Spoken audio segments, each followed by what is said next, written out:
अस्सलाम वालेकुम dear friends, कैसे आप सब। मैं अस्मा अंजुम। आज के इस वीडियो में हम करेंगे रीजनिंग, मैथ्स और साइकोलॉजी के क्वेश्चंस।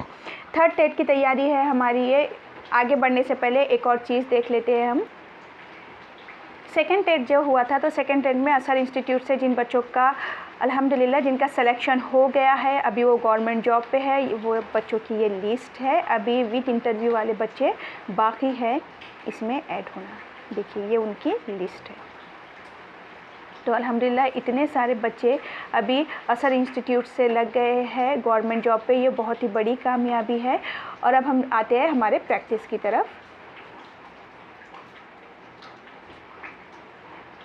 देखिए फर्स्ट क्वेश्चन है हमारा एम्बेडेड फिगर में से कि ये जो फिगर है इनमें से वो टुकड़ा पहचानिए। यानी कि क्वेश्चन फिगर आपको दी जाती है।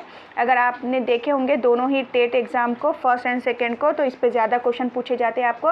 ये क्वेश्चन फिगर है, इसकी आंसर फिगर मालूम करना है। यानी कि ये जो हिस्सा है इनमें से किस फिगर का है। तो देखो सेम यही चीज़, यही पार्ट हमें यहाँ नज़र क्लियरली आ रहा है। अब देखो यहाँ बिल्कुल भी नहीं बन रहा, यहाँ बन रहा है। देखिए यहाँ पे ये और यहाँ भी बन रहा है, लेकिन ये क्या बन रही है, मिरर इमेज। अगर आपको मिरर इमेज पता है तो ये मिरर इमेज बन रही है और यहाँ भी नहीं बन रहा है। तो क्लियर आंसर क्या है हमारा, ऑप्शन नंबर ए आंसर रहेगा हमारा। देखिए अब ये मराठी वाला सेक्शन है। अब हम आएंगे रीजनिंग या मैथ्स पे। अब देखिए मैथ्स का क्वेश्चन है। अब देखो ये सिंपल है, इसलिए हम क्या करते हैं, इसको डायरेक्ट ही सॉल्व कर लेते हैं। वरना हम क्या करते थे, इसको यूनिट डिजिट से करते थे, है ना। यूनिट डिजिट यूज़ कर लेते थे, क्योंकि ये सिंपल है तो डायरेक्ट ही कर लेते। यूनिट डिजिट की हमको ज़रूरत नहीं है यहाँ पे। अब पहले डिवीजन करना है ना, तो हम यहाँ लिख लेंगे। यहाँ क्या है 25 इंटू 6000 है। 6000 अपॉन 150 इंटू 45 एक साथ ही कर लेते हैं, क्योंकि हमको ज़रूरत नहीं है ना यूनिट डिजिट यूज़ करने की। अब देखिए ये ज़ीरो से यहाँ पे ज़ीरो क्या हो गया, कैंसिल हो गया। देखिए दो से इसको लेने की, ठीक है ले लेते। हम इसको 5 से कर लेंगे। 5 तिया 15, 5 पंजे 25, 3 एकन 3, 3 दूनी 6, 0 0 0। और ये कितना हो जाएगा, 5 दूनी 10, यानी कि कितना 10,000। ठीक है। अब इसको हम मल्टीप्लाई किससे करेंगे, 45 से मल्टीप्लाई करेंगे। यहाँ से 1 0 कैंसिल हो गया था ना, ठीक है। कितना हो गया वो फिर 1000। मैं इक्वेशन आपको फिर से लिख कर बता देती हूँ। देखिए ये है 25 इंटू ये कितना था, ये 6000 था, अपॉन 150 और इंटू 45। अब मैं डायरेक्ट कर रही हूँ क्योंकि यूनिट डिजिट यूज़ करने की इसको ज़रूरत नहीं है। अब देखो यहाँ से ये ज़ीरो और ये ज़ीरो ना ऑलरेडी हमने पहले कैंसिल कर दिए थे। अब कितना बचा हमारा, देखिए 5 पंजे 25, 5 तिया 15, 3 एकन 3, 3 दूनी 6 और यहाँ 200 बचे। हाँ वो 2000 आ गए थे लास्ट टाइम हमने किए। तो ये कितना हो गया, 5 दूनी 10, यानी कि कितना 1000, 1000। उसको ज़रब करेंगे 45 से, तो ये कितना हो जाएगा 45,000, यानी कि 45,000 हमारा आंसर होना चाहिए। तो अब हम देख लेते हैं कि हमारा आंसर 45 है या नहीं। ऑप्शन देखते हैं। देखिए यहाँ पे ऑप्शन दिए गए हैं। हाँ ऑप्शन नंबर डी है। देखिए ऑप्शन नंबर डी है कितना, 45,000। तो ऑप्शन नंबर डी क्या होगा हमारा, राइट आंसर होगा। नेक्स्ट क्वेश्चन की तरफ जाते हैं। नेक्स्ट क्वेश्चन है सडन एंडाइसिस से। क्या दिया गया है, देखो 4 की जो कुव्वत, जो पावर है, उसके ऊपर पावर दी गई है। तो इसे हम कैसे सॉल्व करेंगे। तो सबसे पहले हमारे लिए ज़रूरी क्या है, देखिए यहाँ पे जो 4 है, अब ये जो 4 है, अब 4 की पावर क्या है, √x है ना, जज़र में x, जज़र में x। अब ये 256 है। तो हमारे लिए क्या ज़रूरी होता है, ये बेस को सेम करना, बेस यानी इसके असास। तो देखिए अगर 4 की पावर 4 हम करते हैं तो वो कितना हो जाएगा, 256 हो जाएगा, है ना। तो यानी कि बेस हमारे पास अब हमने क्लियर कर लिए। तो ये पावर को सॉल्व कर दो।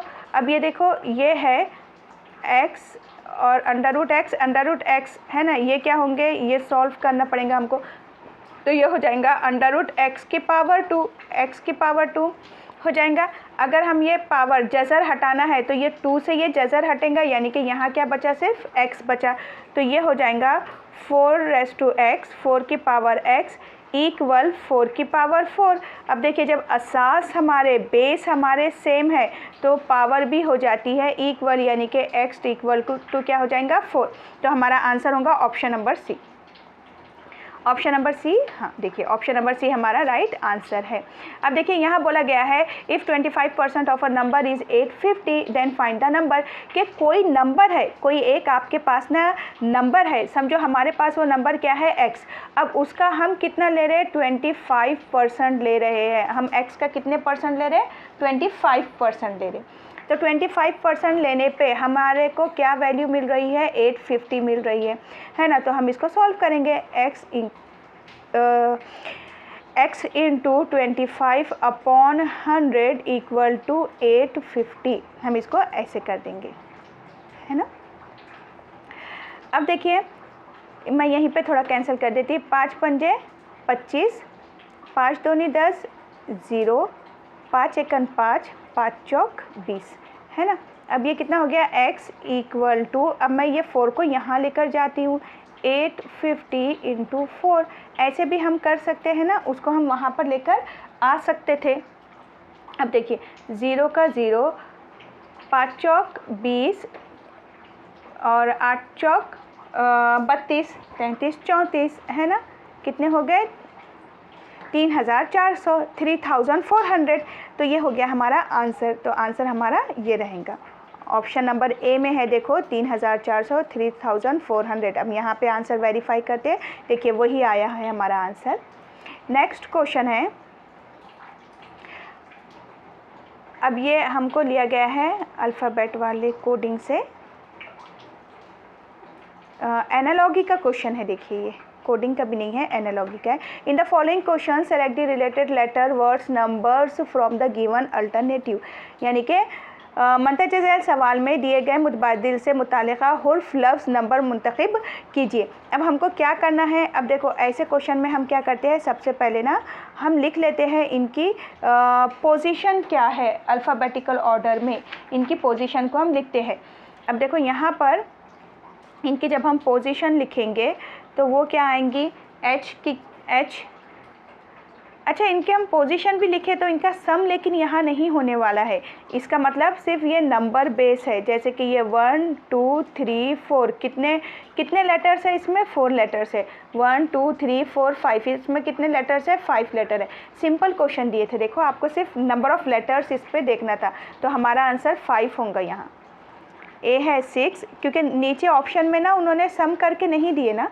अगर इनका सम होता या मल्टीप्लाई करते, इनको ज़रब करते, जमा करते तो बड़ी वैल्यू आती, बड़ी वैल्यू नहीं आ रही, मतलब कि उन्होंने क्या करे, सिर्फ कितने लेटर्स है उसको काउंट करे। तो देखो 6 नहीं है, ये 5 है। तो आंसर हमारा होगा बी। अब हम यहाँ आंसर देखते हैं, आंसर बी है। नेक्स्ट क्वेश्चन है, ये कंप्यूटर का क्वेश्चन था जो IBPS वाले नहीं पूछते, उन्होंने नहीं लिए। सेकेंड टेट में भी आपने देखे होंगे। ये क्वेश्चन है, देखिए choose the odd one out from the given alternative. अब ये जो दिए गए हैं आपको ऑप्शन, उनमें से आपको क्या करना है, जो ऑड है उसको निकाल लेना है। तो देखिए यहाँ पे ट्रायंगल, सर्कल, स्क्वायर और स्फीयर है ना। ट्रायंगल यानी कि मुसल्लस, सर्कल यानी कि दायरा, स्क्वायर यानी कि मुरब्बा और स्फीयर है, स्फीयर यानी कि मखरूत होता है। देखिए यहाँ पे दायरा लिखा गया है। अब देखो यहाँ पे ट्रायंगल, सर्कल एंड स्क्वायर ये टोटली क्या है, 2D शेप्स है, 2D शेप्स है। अब ये जो 2D शेप्स है तो इसमें क्या होती है, सिर्फ इनकी लेंथ प्लस विड्थ दी जाती है ना, लंबाई प्लस चौड़ाई दी जाती है, सिर्फ लंबाई और चौड़ाई होती है। और स्फीयर क्या है, ये 3D शेप है। 3D शेप में क्या होती है, उनकी लंबाई, उनकी चौड़ाई और ऊंचाई भी होती है, लेंथ विड्थ एंड हाइट होती है। तो जाहिर बात है ऊपर के जो 2 है वो 2D शेप्स है, 3 जो है वो 2D शेप्स है और स्फीयर क्या है यहाँ पे 3D शेप्स है। वो देखिए वहाँ आंसर जो दिए थे उन्होंने फर्स्ट स्टेट में वो ट्रायंगल था, लेकिन देखो ट्रायंगल 2D शेप्स हो जाएगा। तो यहाँ पे देखिए, यहाँ पे तो triangle, circle, square 2D shapes में चले गए और स्फीयर 3D शेप्स है। तो स्फीयर यहाँ से अगर ऑड आपको निकालना है तो वो 3D शेप्स ही होगा, बाकी तीनों तो 2D शेप्स है। तो देखिए यहाँ आंसर जो है, अब आप आंसर देखिए, यहाँ मैं आपको बता देती हूँ सिर्फ कि ये 2D शेप्स है सारे के सारे तीनों भी, और ये 3D शेप है, और आपको ऑड वन निकालना था। तो यहाँ तो ये एक ही ग्रुप के लोग हैं, कौन? ये तीनों, क्योंकि ये 2D शेप्स है। इनकी लंबाई देखते हैं आप, और विड्थ यानी कि उनकी चौड़ाई दी जाती है, और यहाँ पे लंबाई प्लस चौड़ाई प्लस ऊंचाई दी जाती है। तो अब मैंने आपको बता दी कि इनमें डिफरेंस क्या है, और आंसर उन्होंने दिए थे triangle. Carbon dating method is use to, carbon dating का तरीका इस्तेमाल किया जाता है एज मालूम करने के लिए। ये हिस्ट्री का क्वेश्चन आया है। लोकेट प्लेस, किसी जगह को तलाश करने के लिए कार्बन डेटिंग मेथड यूज़ करते हैं क्या हम? नहीं। Identify the age of material, कि किसी चीज़ की उम्र को मालूम करने के लिए, बिल्कुल सही है कि किसी चीज़ की एज मालूम करने के लिए हम कार्बन डेटिंग मेथड को यूज़ करते हैं, और ये आपको मिलेगा। देखिए अगर आप स्टेट बोर्ड की बुक देखते हैं तो शायद आपको ये 5वीं की आप 5th 4th या 6th की बुक्स के अंदर का क्वेश्चन है ये वहाँ का ही क्वेश्चन है ये कार्बन डेटिंग, ये आपको वहाँ मिल जाएगा।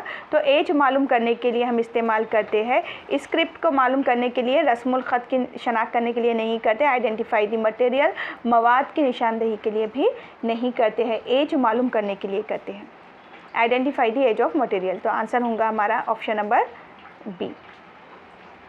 नेक्स्ट क्वेश्चन है क्या, देख लेते हैं। साइकोलॉजी से, सिचुएशनल साइकोलॉजी से रिलेटेड क्वेश्चन है। देखिए यहाँ पे क्या दिया गया है, a student belongs to a very poor family, के कोई एक बच्चा है और बहुत गरीब घर से उसका ताल्लुक़ ख़ानदान से ताल्लुक़ है बच्चे का। The student therefore is unable to pay tuition fees for private coaching but he is eager to get some of his problem solve.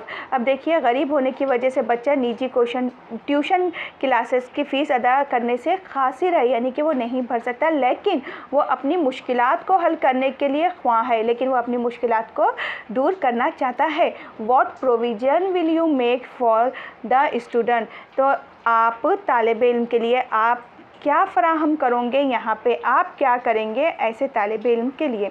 तो ऑप्शन दिया गया है यहाँ पे, देखिए यहाँ पहला ऑप्शन है get extra time to him, कि उसे ज़्यादा वक्त तो आप, हाँ चलो ये सही है कि एक्स्ट्रा टाइम दे दो।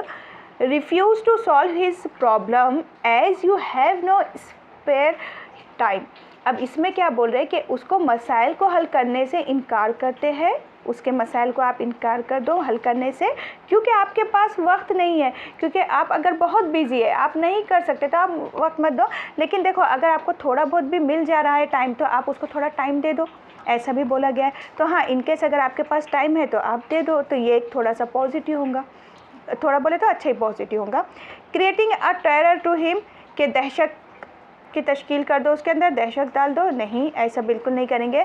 Not giving the ears to his request, के आप उसकी रिक्वेस्ट पे कान ना धरो, यानी कि आप उसकी रिक्वेस्ट को सुनोगे ही नहीं, तो हमें ऐसा तो नहीं करना है ना। तो हमारा आंसर क्या हो जाएगा कि आप उसको ना थोड़ा एक्स्ट्रा टाइम दे दो, अगर आपके पास टाइम है तो आप थोड़ा सा अपना टाइम निकालिए और उसको टाइम दे दो। तो ऑप्शन नंबर जो ए है वो राइट होगा। तो देखिए यहाँ पे भी ऑप्शन नंबर ए राइट दिया गया है।